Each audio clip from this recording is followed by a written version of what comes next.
You're listening to the Ordinary Vegan Podcast, where we teach you everything you need to know about adopting a plant-based diet full or part-time. Our goal is to empower you to live a long and healthy life.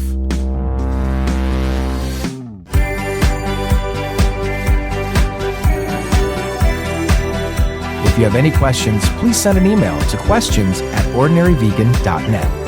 Hello, friends, and welcome to the Ordinary Vegan Podcast number 104, The Hidden Dangers of Red Dye and Artificial Food Colorings. If we haven't met, my name is Nancy Montuori, and I am the host of this podcast and founder of Ordinary Vegan. If you've never been to my website, please visit ordinaryvegan.net. I have lots of resources to help you live a long and healthy life, including recipes, nutrition lists, mental health quizzes, and everything you need to know about plant-based nutrition. Speaking of mental health quizzes, I must say that the results so far from the ACE test have been very revealing. If you didn't tune into podcast number 103, Childhood Trauma, the link to disease and brain health, we discussed the ACE questionnaire, which stands for Adverse Childhood Experiences, and the connection to your health. An ACE score is a tally of different types of neglect, abuse, and other hallmarks of a rough childhood. What surprised me is how many people experienced 4 or more adverse childhood experiences. I believe the ACE test can be considered a wake-up call because it reveals the profound and lasting impact of childhood trauma. I am hoping this information is helping a lot of people, and you can take the quiz at ordinaryvegan.net/ACE, ACE. So today we're going to discuss red food dyes and other artificial food colorings. This podcast subject took me hours upon hours to research because the information about red food dyes and food dye colorings in general can be very confusing. There are varying perspectives from scientific studies and research on their potential health effects, but I definitely found the nugget of this information, and I think it is worth all of our attention. Let's start with red dye number 3. Red dye number 3 is a synthetic food dye that gives foods and drinks a bright cherry red color. The reason we use food coloring is because people associate certain colors with flavors, and food dyes make food more attractive or appetizing. Food coloring is also used as a stabilizer. Currently, red dye number 3 is being phased out here in the United States. While previously banned in cosmetics and topical medicines, it remained legal in food until just recently. The FDA has now set deadlines for manufacturers to remove it from their products, with most reformulations expected by early 2027 and early 2028. The FDA banned its use in food and ingested drugs due to cancer concerns and organ damage risk. So, in the United States, most artificial food colorings are permitted except for red number 3, but manufacturers have over 2 years to phase it out. In April 2022, a review was published on the potential impacts of artificial food dyes on activity and attention in children. When I investigated all the scientific studies, most studies, especially children's studies, showed that many food dyes caused behavioral issues like hyperactivity, restlessness, and attention problems, as well as possible links to cancer. The hyperactivity issues were even more pronounced in children of a certain weight. And it wasn't just red 3. These studies support a relationship between food dye exposure and adverse behavioral outcomes in children. Animal toxicology, which is the study of the harmful effects of substance on animals, provided additional support for the effects of artificial dyes on behavior in children. Most studies, the human clinical trials, and more animal toxicology literature support an association between synthetic food dyes and behavioral impacts in children. While the evidence is still unfolding, some artificial food dyes have raised concerns about potential cancer risks. Specifically, red dye 3 has been banned by the FDA from use in food due to its link to cancer in animal studies. In addition, some food dyes like red dye 3 have been found to be contaminated with carcinogens like benzidine. Benzidine is a known human carcinogen, meaning it is definitely linked to causing cancer in humans. It's primarily associated with bladder cancer due to its widespread use in the dye industry before regulations were put in place. So the good news is that red dye number 3 is being phased out in the United States by early 2028. But what about all the foods that still have red dye number 3? Should you be consuming these foods? Based on my research, the answer is absolutely not. Do not consume red dye number 3 products, and definitely don't feed red dye 3 candy to your children.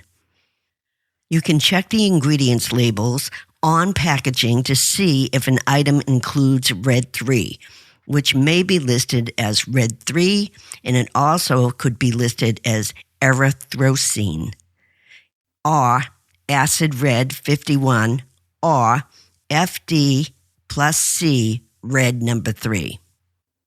Fortunately, if you are in the UK, European Union, or Canada, you may not have to worry because the food regulations are much, much stronger. Red dye 3 was banned in the European Union 30 years ago. Come on, USA, let's do a better job of protecting people. It's very sad to me that the United States doesn't have a stricter, more comprehensive safety rules for food standards and food additives. There is a loophole for manufacturers here in the United States called the GRAS loophole, which allows companies to determine and self-certify an ingredient's safety without mandatory FDA review or notification. GRAS stands for Generally Recognized as Safe. The GRAS system can create conflicts of interest where food manufacturers prioritize their own interests when deterring the safety of ingredients. Another word of caution about Red 3. Some versions of common medications and health products could contain Red 3, such as gummy vitamins and cough syrups. Check the labels. Because the FDA requires companies to disclose when they use color additives in their ingredients list, and Red 3 can't be hidden or listed as a synthetic dye. It has to be specifically named Red 3. So, which foods have Red 3 in their products? Red 3 is often used in candy or anything red. For example, CBS News reported that Yoo-Hoo's strawberry drink, hopefully I pronounced that right, I've never had it, but it contains Red 3. The company told CBS News that the new formula without Red 3 will be on the shelves before the end of 2025. Kellanova, which manufactures Pop-Tarts and Morningstar products, use Red 3, and they said it is working to ensure compliance by 2027. Condiments giant McCormick said they are in the process of removing Red 3 from the Cake Mate red icing in vegan imitation bacon chips. According to Fortune magazine in January 2025, Brock's Conversation Hearts and Brock's Candy Corn both contain Red 3. They also mentioned to check for Red 3 in any strawberry-flavored milk, ice cream, frozen yogurt, and popsicles. Sweets and baked goods could also contain Red 3. Even gum or protein powders could contain Red Dye 3. Some Conagra brand products, including its Marie Callender's birthday cake pie and Duncan Hines confetti cake mix, list Red 3 as an ingredient. A Conagra spokesperson say they are minimally impacted by the FDA's ruling and are taking steps to remove it from a limited number of their products. The Kraft Heinz company said this month that they will remove all artificial dyes from U.S. products by the end of 2027. Dyes are still in 10% of their products like Kool-Aid, Jell-O, and Crystal Light. Mars Inc., which manufactures most of the candy Americans consume, reversed its 2016 commitment to remove all artificial colors from its food products. They initially pledged to eliminate them within 5 years, and they have since decided to prioritize artificial color removal in Europe, but continues to use them in the United States, including products like M&M's, Starburst, and Skittles. I truly don't understand why Mars Inc. uses safer ingredients in other countries, but not in the United States. The best way to let Mars Inc. know you're mad about this is to stop buying M&Ms and buy candy that doesn't use artificial colors. I'll put a list in this week's podcast notes. There are lots of yummy, natural alternatives to Mars products. Mars also makes dog food products like Pedigree. While Pedigree does not use artificial colors in all of their dog food products, some recipes, particularly their dry food formulas, could include artificial dyes like Red 40. We'll talk more about Red 40 later, but these dyes, once again, are used to make the food more appealing to human consumers, but they serve no nutritional purpose for the dog. Now, let's talk about all the other widely used food dyes. Scientific studies and research indicate that all synthetic food dyes commonly used to enhance the appearance of food pose potential health risks, particularly for children. Those concerns include potential neurological effects. The first one up is Red 40. Red 40 is a synthetic red dye derived from petroleum.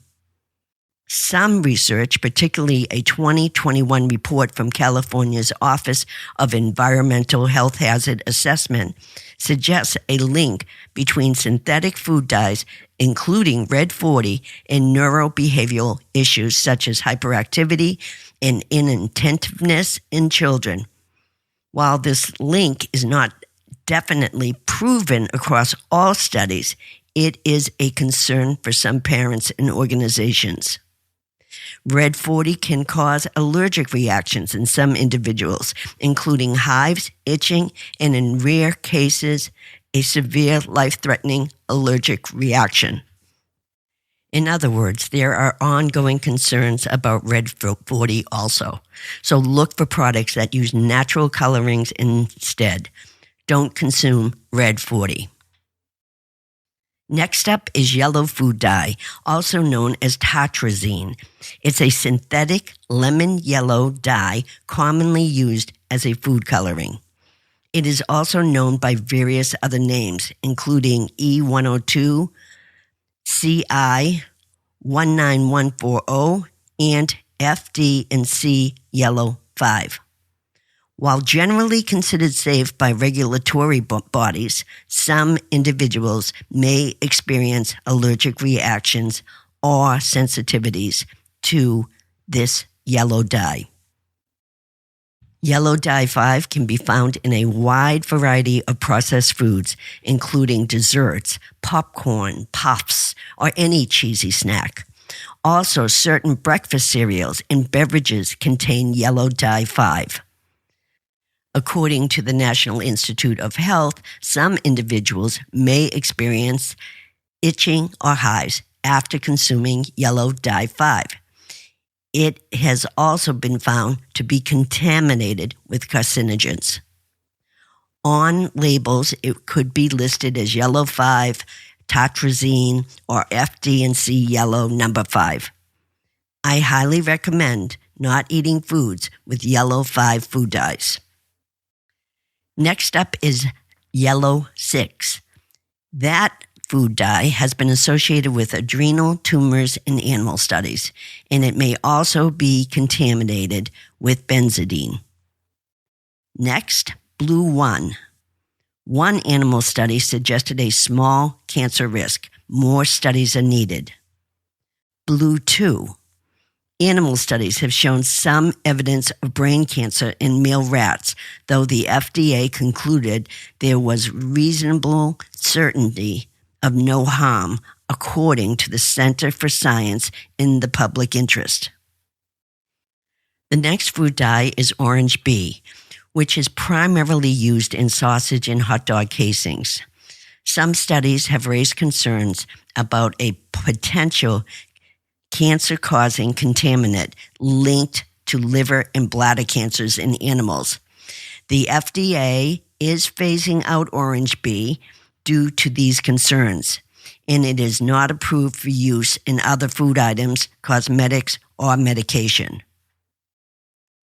So with all that said, the single best way to avoid artificial food dyes is to limit your processed foods consumption.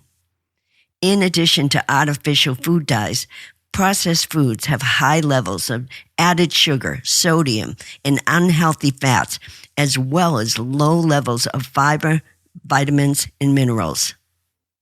Processed food can contribute to many health problems like obesity, heart disease, type 2 diabetes, and an increased risk of certain cancers. Omitting processed food, even vegan or plant-based processed foods, it is the only option to eliminating food dyes from your body. Well, that's it for today's podcast. Thank you all so much for spending time with me, and I hope this information will help you live a long and healthy life. If you enjoyed today's podcast, please leave a review and hit the subscribe button. You can find today's show notes on my website, ordinaryvegan.net. I will also include some healthier options to products without food dyes. You can find me on Instagram, TikTok, and Facebook at Ordinary Vegan. Last but not least, if you can, please join me on the plant-based cruise to Alaska from August 31st through September 7th, 2025.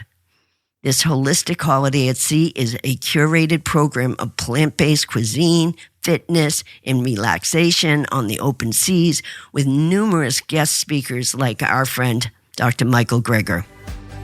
Mention Ordinary Vegan when you sign up for an onboard credit. Thank you. Till next time. Thanks for joining our plant-based community today. Together, we can accomplish great things. Please subscribe so you don't miss any of Ordinary Vegan's recipes and plant-based tips. If you have any questions or feedback, email us at questions@ordinaryvegan.net. Until next time.